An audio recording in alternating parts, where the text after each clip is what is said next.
3 मई 2024 प्रातः मुरली। ओम शांति। बाप दादा मधुबन।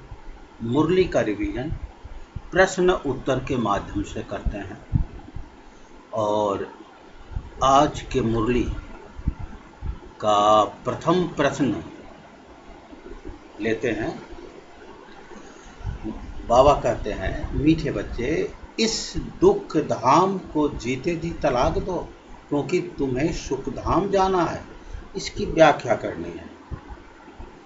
तो हम बाबा के बच्चे सभी जानते हैं कि ये संगम युग चल रहा है और संगम युग पर ही बाबा का ये रूहानी पढ़ाई चलता है और बाबा की जो रूहानी पढ़ाई, जो बाबा का महावाक है, उसे श्रीमत कहते हैं, वही ईश्वरीय मत कहलाता है। और इस समय हमें वो अमृत रूपी ज्ञान हम सब बच्चों को मिलता है, उसको बहुत ध्यान से सुनना है, पढ़ना है, धारण करना है। और जो मुख्य बात बाबा बताते हैं कि योग द्वारा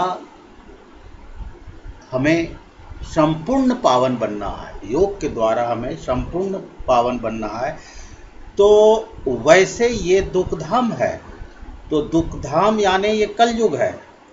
तो इस समय जो कलयुग का यानी संस्कार, जो कलयुग का स्वभाव है, जो कलयुग में जो माया का साम्राज्य है, उससे हमें बचना है। और हमें अगर सुखधाम में जाना है, सुखधाम कहते हैं स्वर्ग को, सतयुग को, तो सतयुगी गुण यानी दैवीय गुण हमें धारण करना है। तो ये शिक्षा जो है इस समय बाबा देते हैं। नेक्स्ट प्रश्न लेते हैं आज की मुरली से। बाप बच्चों को कौन सी एक छोटी सी मेहनत देते हैं? तो आज के मुरली में बाबा बताए हैं कि काम महाशत्रु है और तुम्हें इस पर विजय प्राप्त करना है। पतित से पावन बनना है। पावन बनना ही बाबा कहते हैं कि तुम्हें इस समय पारस बनना है, पत्थर नहीं बनना है। बाबा कहते हैं कि मीठे बच्चे, इस समय तुम रूहानी पढ़ाई के द्वारा तुम फूल बनते हो, गुलगुल बनते हो। तो जो बच्चे फूल बनते हैं, गुलगुल बनते हैं, उन्हें बाप अपने नैनों में बिठाकर साथ ले जाएंगे, ये सौभाग्य मिलेगा। तो नेक्स्ट प्रश्न आज के मुरली से ही है। स्वर्गवासी कौन बनाते हैं और नरकवासी कौन बनाते हैं? तो हम लोग सभी जानते हैं कि बाबा का जो परम धाम शांति धाम के रहने वाले हैं, हम सब आत्माओं के पिता हैं, वो यहाँ इस धरा पर इस समय आए हुए हैं और इस धरा को स्वर्ग बनाने के लिए ही आए हुए हैं।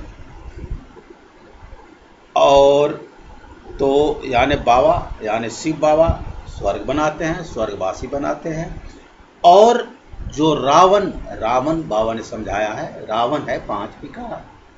तो ये जो 5 विकार है, जो इस कलयुग में जो है सर्वव्यापी है, सभी जगह है, रावण का ही प्रभाव सबसे ज़्यादा है। तो हम सब बच्चे को उस 5 विकार पर ही जीत पाना है। तो वो जो है हमें नरकवासी बनाते हैं, रावण, तो उसी पर हमें जीत प्राप्त करना है। चलिए नेक्स्ट प्रश्न लेते हैं। स्वर्ग में कोई इतनी मंजिल नहीं होती है जैसे 50-100। तो इस समय बहुत बड़े बड़े बिल्डिंग होती है, बहुत बड़े बड़े मंजिलें होते हैं। तो इस तरह के मंजिलें जो है वो स्वर्ग में यानी सतयुग में नहीं होगा। ऐसा क्यों?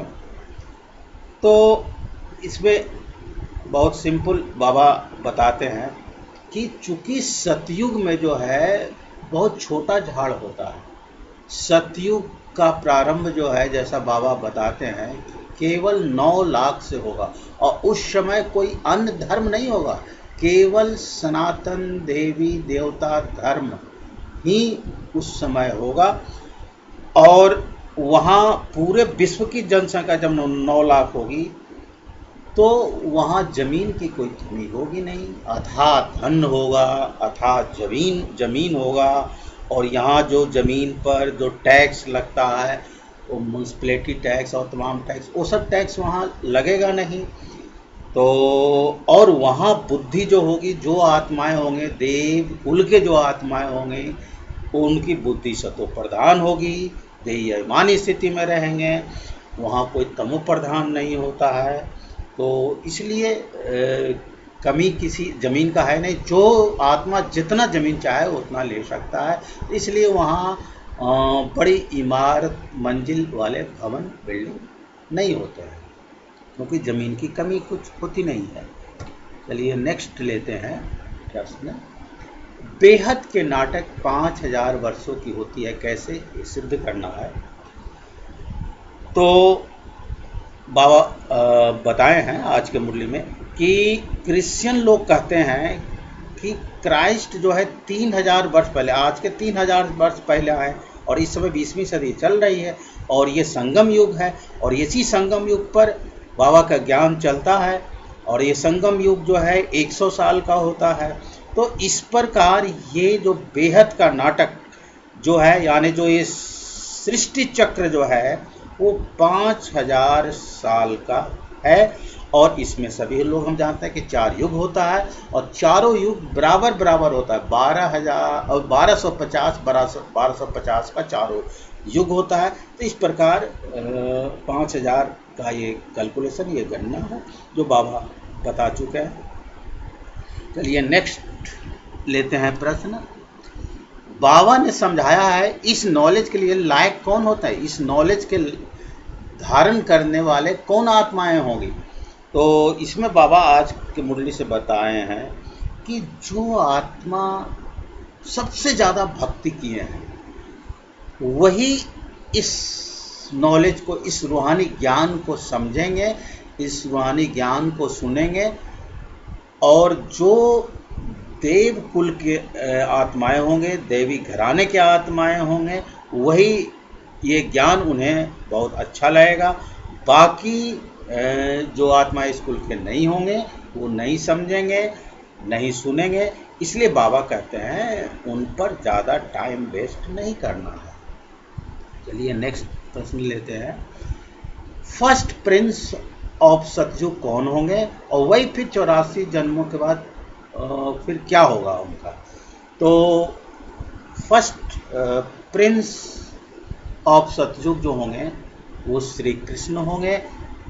उसी श्री कृष्ण की भक्ति मार्ग में इतना महिमा गाई गई है, शास्त्रों में इतना महिमा गाई गई है। तो वो फर्स्ट प्रिंस वो होंगे। और 84 जन्म जो शुरू में आत्माएं पहली बार सतयुग में आएगी, उसी आत्माओं का 84 जन्म होगा।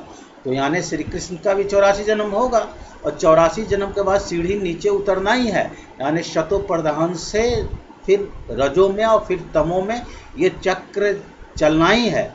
तो इसीलिए बाबा कहते हैं प्रिंस टू बेगर और बेगर टू प्रिंस का ये चक्र चलते रहता है।